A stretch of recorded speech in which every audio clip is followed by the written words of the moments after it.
Hi there, and welcome to Empower Her, where your transformational journey begins. I am Lavella McGarry from lavellamcgarry.com. And for those that will be joining us on this session, please share and tag a friend. Today we're going to be talking about stop shrinking to places you've outgrown. Stop shrinking to places you have outgrown.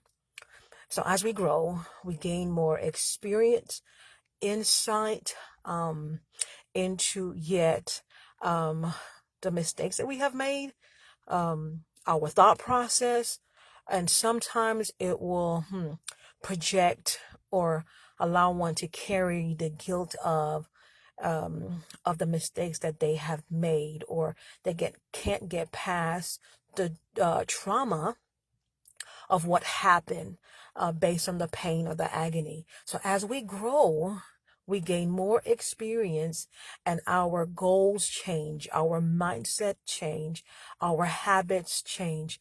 We must remain ourselves. We must remain ourselves. Though we are growing based on our experiences, based on habits being changed, based on our mindsets being changed, yet the core of you must remain the same. But the authentic side of you must remain the same, which means you are evolving, becoming a better you. You are evolving, becoming a better you. So as you acknowledge yet the past, the hurt, the trauma, those that inflicted pain, based on the mistakes that you have made that inflicted pain, even the way you're thinking or what you've held on to afflicted pain. You have to learn to let go of the past, let go of the past, let go of the mistakes, let go of the act, let go of the person that committed the act, let go of the words, the seed that implemented or suffocated yet your voice that caused you to be stuck in time, that brought about an arrested development. So again, letting go of the past. How do you do that? Acknowledge yet your past. Acknowledge your past, let it go, honor and respect every mistake, every, when I said pain, trauma, act, or affliction that caused you to grow, that caused you to evolve, that caused you to now see things with a different insight. Now you have insight and hindsight, but you have to know and learn to let it go. Why? Because you will take it into your future. You will take it into your future that will now sabotage your future. It will sabotage your future because things will happen, memories will happen, words will happen that will trigger what? The pain. Will trigger yet the pain. So as you move on, and then you draw closer to where you want to go, you become definite, you become more refined, your stance become more sturdy, and now your mindset is more driven because you draw closer to the path, you draw closer to the lane, you draw closer, you align yourself with purpose, you draw closer to destiny. So as you draw closer to where you want to go, you become more settled, you embrace yet your skin, you embrace you embrace your evolved you. Okay, so we're talking about stop shrinking to places you've outgrown. So what could stop and hinder you from embracing the new? Old habits, old mindset could stop, hinder, refine, restrict, stop the flow, stop the currency because of what? Your habits and also your mindset. Though we expect new opportunities, and we expect new doors or windows to open, our old habits and mindsets would not open that door. It's not going to open that door. Why? It'll come as a construct. When I said a construct, it will intervene. It will intercept time. It will stop the flow. Then now you become blind to the opportunities. Why? Because your senses become dull. Your senses become dull because you have old regime, old habits, old thinking. We call it stinking thinking. Old thought process of one bringing harm or one doing you something. Oh, it's not going to work. You know how it's rehearsed. It becomes a narrative. It becomes a life story. It becomes a narrative. This is not going to work. This is not going to, someone's going to be there to stop me. Or it's going to only go so far. So we are rehearsing those old narratives that is now stopping, constructing, when I said obstructing, hindering, closing the door, intercepting times, because our mindsets, our thought process sabotage the outcome.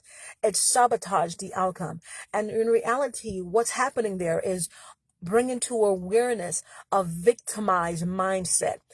Someone is always out to do you wrong. Someone have done you wrong. Someone that did do you wrong in the past. Yes. But now in your future state, in your present day, those thoughts are still rehearsing in your mind. It has become your narrative, is overriding the present day language of your mindset.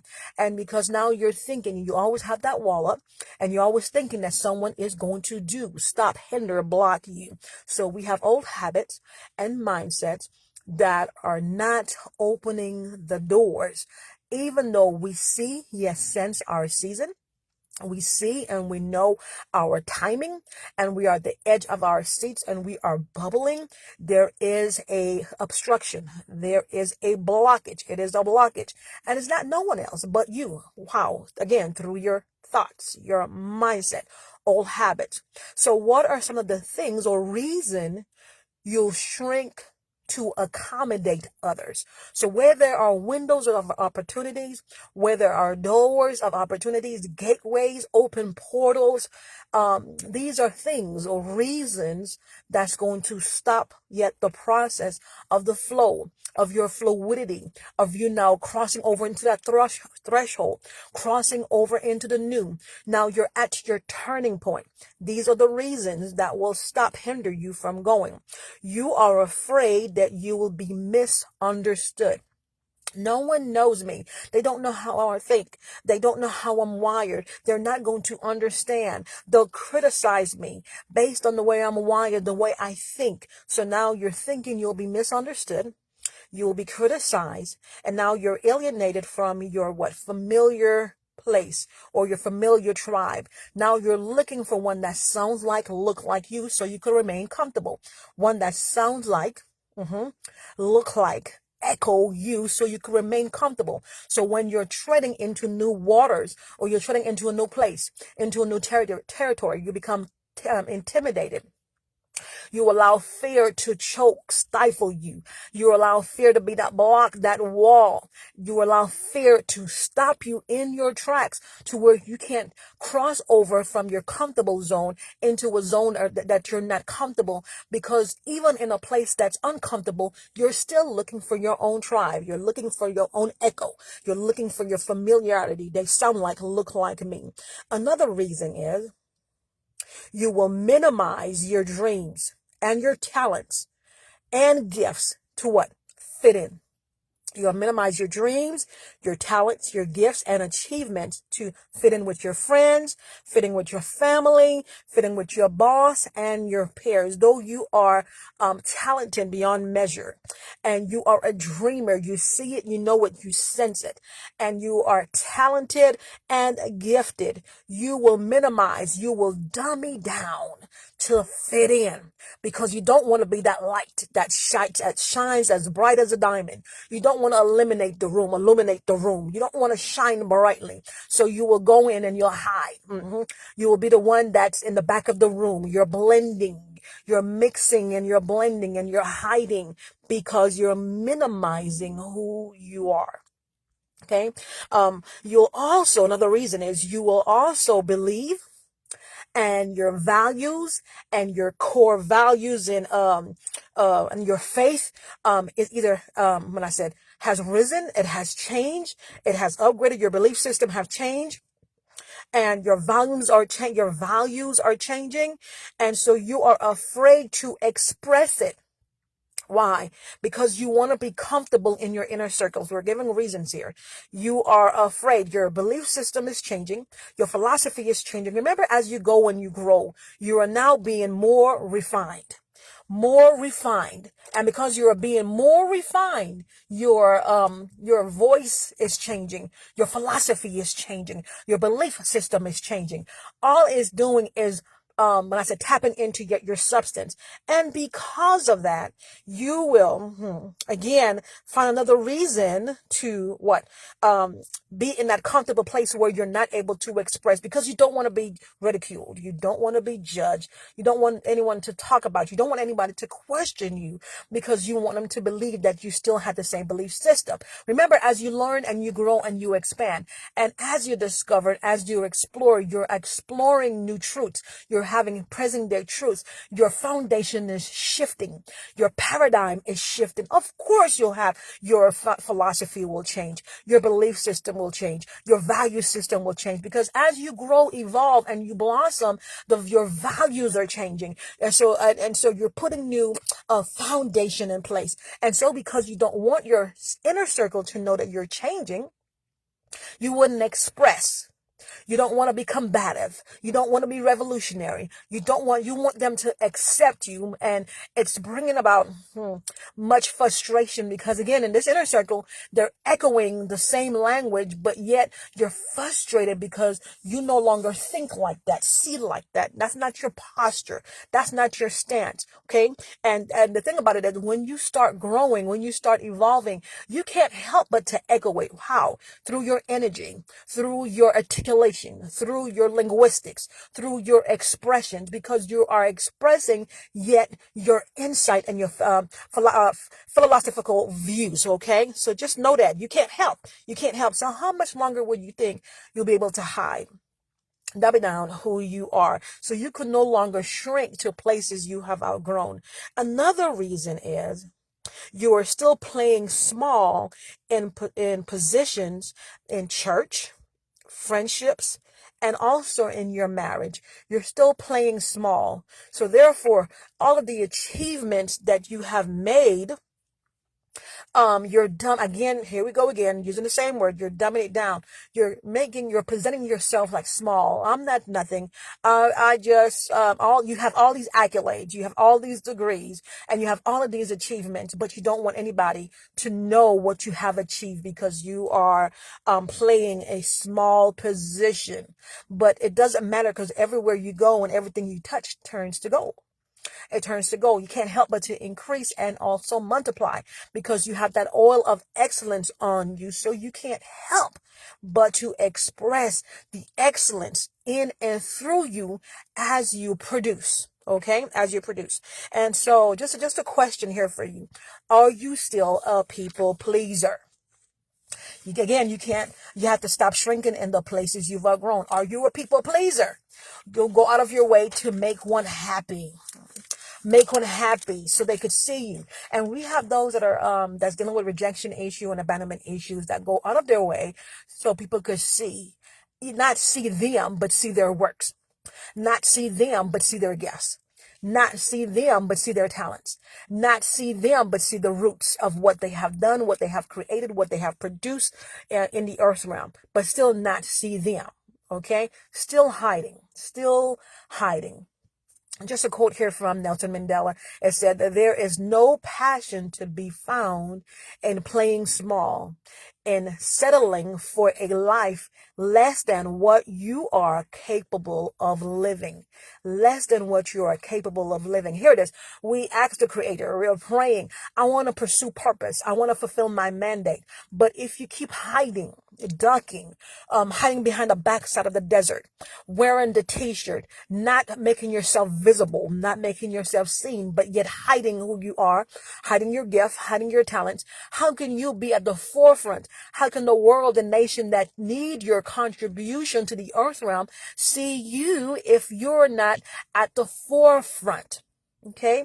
If you're not at the forefront, if you're dumbing down and you are settling, and therefore stop shrinking to places you have grown. And the thing about it is you're just like a plant that's blossoming, that's blooming, but your roots are so deep that it has outgrown the pot. Okay. It has outgrown the pot.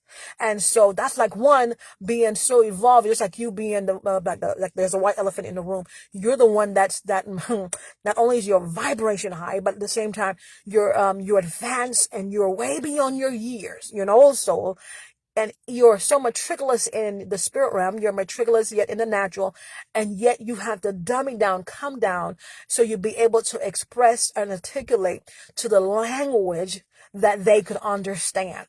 So how many times and why would you continue to find yourself in those positions and those places and spaces that will cause you to shrink? How can you walk in the imprints of your significance as a giant? How many times should you be awakened for you to walk in the imprint of your significance if you're still hiding? Okay.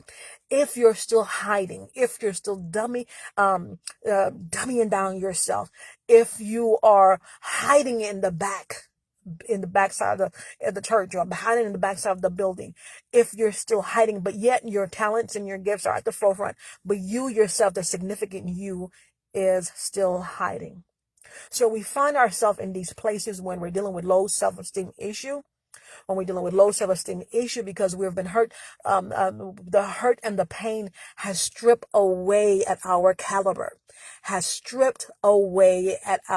I said strip away of our caliber, the essence of you. It cuts you to the point where you're walking and yet bleeding. So it takes a little bit from you. It takes pieces away from you. It takes pieces of your thoughts. It takes away your dream. It takes away your passion. It cuts away at your creativity. It to the point where it's bankrupting you. It's taking all of you until Creator has to come and He Himself has to resuscitate your heart, because you find yourself just existing, walking and going through life, but just existing with no purpose, no passion, and no creativity, because you're tired and you're burnt out and your soul is tired and you're agonizing. I just need a break. I need a time of refreshing. I need the new. Or you might be in a place that I don't even know what I need. I just know I need something that will cause me to be awakened, because I'm dying in this world. I have lost all sense of being. This pain is excruciating. It's taken away at me. I can't see all of your senses. Your senses are now dull. You can't see, you can't hear, and you're just existing. And so because your vibration is low, your energy is low, you'll often find yourself in a place where you're saying just. And you'll also find yourself in a place where you're not thinking you're worthy enough, that you don't have the value, and you will put yourself in compromising position, compromising inner circles, compromising relationship that can't see, won't see the value of you, the authentic, the significance of you, the authenticness of you, because all they see is gifts. All they see is your talent, and they can't see past your significance. Why? Because there's a blockage. As long as they could benefit from what you can contribute, they don't care about the soul. They don't care about the heart, the passion. They want what you have to contribute. So how many times must we put ourselves in a circle or connect to a certain that will kill us? How many times must we allow the destiny terminator to kill us, to try to, suffocate or take away our voice? How many times should we put ourselves in that position, that mind space, so we have to really do a self-check. We have to do a hard reset, but at the same time, we have to think or go back to our thought process. Why are we thinking like this? Why are we wired like this? And why are we going over and over with this habits? It needs to be broken. It needs to be broken. So we'll find ourselves in a place where we're saying just. For example, we'll say, thank you for the compliment. I just threw on this outfit today. I'm just helping out. Okay. I'm just helping out. I don't have a degree. Or another example would be, I'm just studying. I don't have such and such. So we'll find our place in ourselves saying, I just. Yes, my life has been hard, but I'm just coping. I'm just doing this. I'm just. So if you find yourself in that place where, and this is another way we're think too wired. I know what the Spirit of the Lord is saying. I know what He's doing, but I'm just waiting. I'm just waiting for that confirming word. I'm just waiting for the release. I'm just waiting. I'm just waiting, forgetting that we are time. We are God's history in the earth realm. We contribute to time. We contribute to all creation, just like all creation have been waiting for you. All creation has been waiting for your contribution to somebody else. So I'm just waiting. I'm just waiting for the right time. I'm just waiting for my money to be right. I'm just. Okay, because you don't know the value or the significance of you. If you knew the value and the significance of you, you will prepare yourself and put yourself in a position. God, how would you use me today? What would you like for me to do? Because at that point, it's beyond you, because you're a contributor. You're giving, you're yielding, you're rendering who you are to all creation for what? To build, to empower another human being. Another human being. So yes, even though you're giving of a spirituality, yet your natural still need to contribute. Your soul needs to contribute. Okay. Your soul needs to contribute. So I'm just waiting. I'm just waiting for the right time. I'm just. Could that be you? Could that be you? Could that be you? So as you go through life, just think, ponder upon this. Stop shrinking to places that you have outgrown. Stop connecting to those that won't see you. Stop associating with those that could never see your contribution to the earth realm, but they could only benefit from you. Stop finding yourself in places that you'll be burnt out naturally, because you can't give from the essence or the core of you. Your giving will become so regimented that you, to the point where you'll give in a burnt out state. You will lose your taste for passion by your contribution, because you're again, is so regimented. It's a daily routine that you have lost your taste for it. So find yourself in a place where you could give with gratitude. You could give with appreciation. You could see the light at the end of the tunnel. Your eyes will now open up, because you see that what you're doing, your contribution, is impacting life. Is impacting life. So see here. And here's the thing. Though you know that you have achieved some things, and though you know that you are achieving things, don't forget the significance of you. And don't be stuck in a place or a box that would limit and construct your creativity either. Okay. So as the thing about it is, we could very well obstruct what the creator is doing, because though we're asking, we're still not in a position for him to give, for us to fully receive, so we can move in the fluidity of the expression or the grace of the anointing. Okay. So with that, you have got to be in a place where you're free, you're fluid. Okay. Just like a reservoir of water. The reservoir of water is given from the fluidity, is given from the current, and that's its purpose, to give. Be that reservoir, give with fluidity, give with purpose, give water with that's will refresh. But the water also is a current. Okay. It's a force. You are a force connected to the source, being and giving energy, giving current, giving stimulation, giving light, illumination, to insight, revelation, to someone else. Okay. To someone else. So as you achieve these goals, and you are yet achieving your goals, don't feel guilty for what you've achieved. Don't feel guilty for the lifestyle you have achieved. And don't feel guilty for the positioning and what the Creator has given you. Don't feel guilty for you walking in the abundance, for your rewards. Don't feel guilty for your inheritance, as you have positioned yourself and you have given out of the core of you. You have given out of dormancy, and you have given mind, body, and soul. And as you walk in the significance of you, being an impact in someone else's life, you would see the value of you. You will see how you are treasured. You will see how you are appreciated. Okay. So stop shrinking to the places you have outgrown. Thank you for joining us on to this evening. I am Lavella McGarry of Empower Her. Transforming your journey as you begin yet another new beginning, another phase, another chapter in your life. This is day 2. Again, please share the link. I hope that it has impacted you. Please tell a friend and share the link until tomorrow's session. Thank you for joining us.